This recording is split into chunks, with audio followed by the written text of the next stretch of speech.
tombol subscribe. Hai learners, how's it going? Welcome back to Akses Belajar bersama saya, Mr. Chan. Nah, learners, kali ini kita akan membahas materi yang berjudul mengenal tentang question text. Do you know what is that? Let's check it out.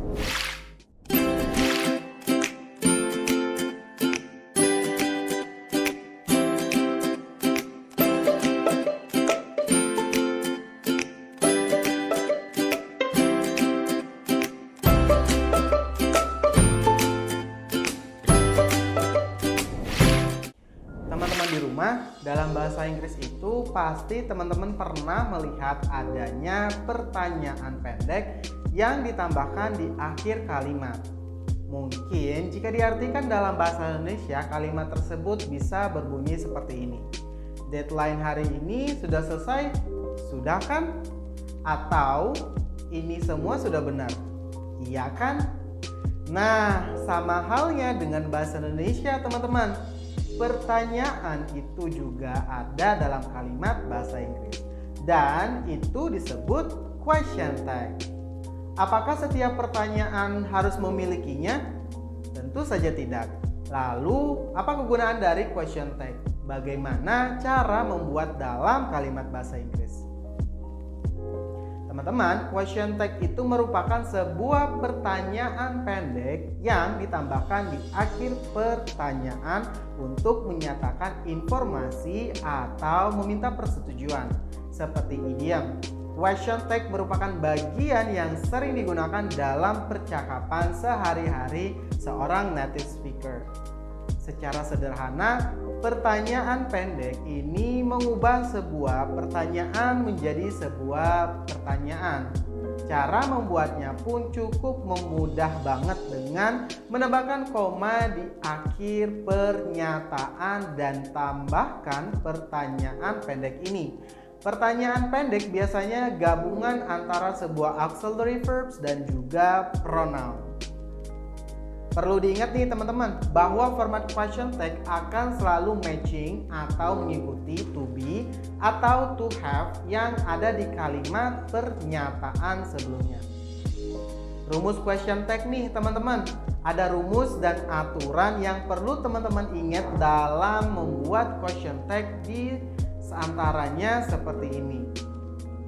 Jadi, teman-teman ketika kalimat pernyataan menggunakan linking verb seperti is, am, are, was, were, to be, dan lainnya, maka pertanyaan pun menggunakan to be.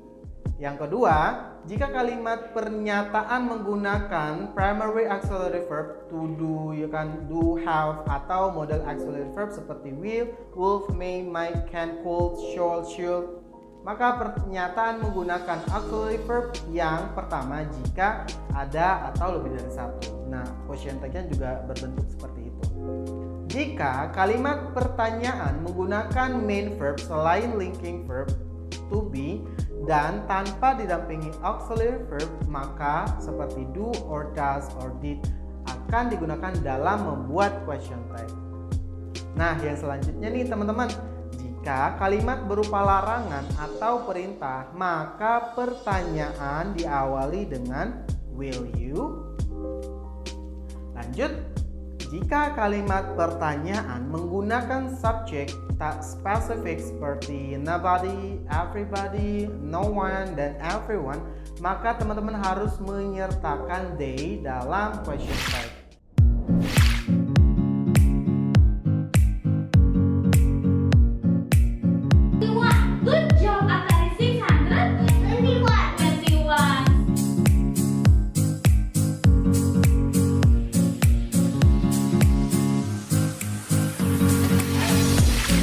Nah, teman-teman, dilansir dari study.com, jika kalimat awalnya negatif, question text-nya itu harus berbentuk positif. Sebaliknya, jika kalimat awalnya positif, maka question text itu harus berbentuk negatif. Contohnya seperti, the weather is nice outside today, isn't it? Atau, the clouds aren't coming back, are they?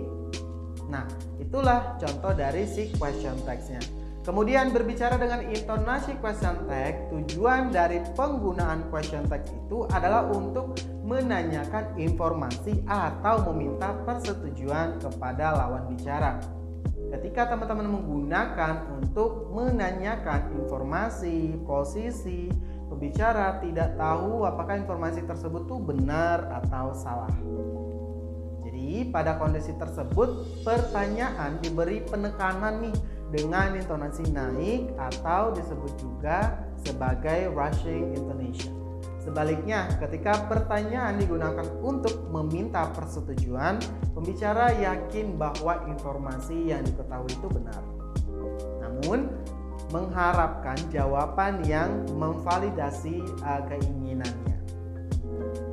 Pada situasi itu, question tag dilafalkan tanpa penekanan dengan intonasi turun atau disebut sebagai falling intonation.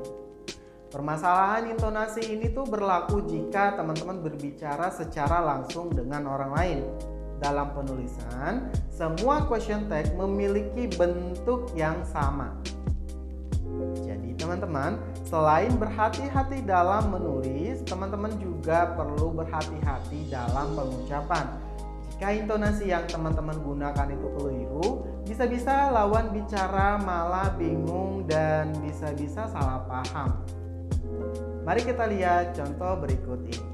Agar lebih mudah dalam memahami materi ini, mari teman-teman kita lihat contoh berikut ini. Jadi ini adalah kalimat positifnya. Contohnya seperti he is a doctor. Question tag-nya isn't he? Dan juga you work in a bank. Question tag-nya don't you? Gitu. Jadi intonasinya naik. Nah, kalau kalimat negatif contohnya seperti you didn't break her leg. Did you? And also she isn't coming. Is she? Nah, lanjut kalau misalkan question tag di dalam kalimat perintah atau larangan. Contohnya seperti don't make me upset. Will you? Atau juga just finish your homework. Will you? Jadi kalau misalkan kalimat perintah itu question tag-nya pakai will you. Jika question tag merupakan hal yang sering digunakan native speakers dalam berkomunikasi, kira-kira apalagi ya yang hal-hal kecil dari bahasa Inggris yang sering digunakan oleh mereka. Jadi jika teman-teman ingin berbicara seperti native speakers, jangan lupa untuk belajar langsung dengan para native, di mana teman-teman bisa belajar langsung dengan native. Tentunya di program kami cukup dengan daftar aja nih di website. Jadi teman-teman sudah bisa belajar langsung secara online maupun offline bersama para native ataupun trainers yang profesional di bidangnya. Jadi terima kasih ya teman-teman sudah mengikuti video pembelajaran kali ini. And always don't forget to keep practicing your English. Jangan lupa juga selalu belajar karena belajar itu menyenangkan. See you next time. Belajar itu menyenangkan. Jangan lupa klik tombol subscribe.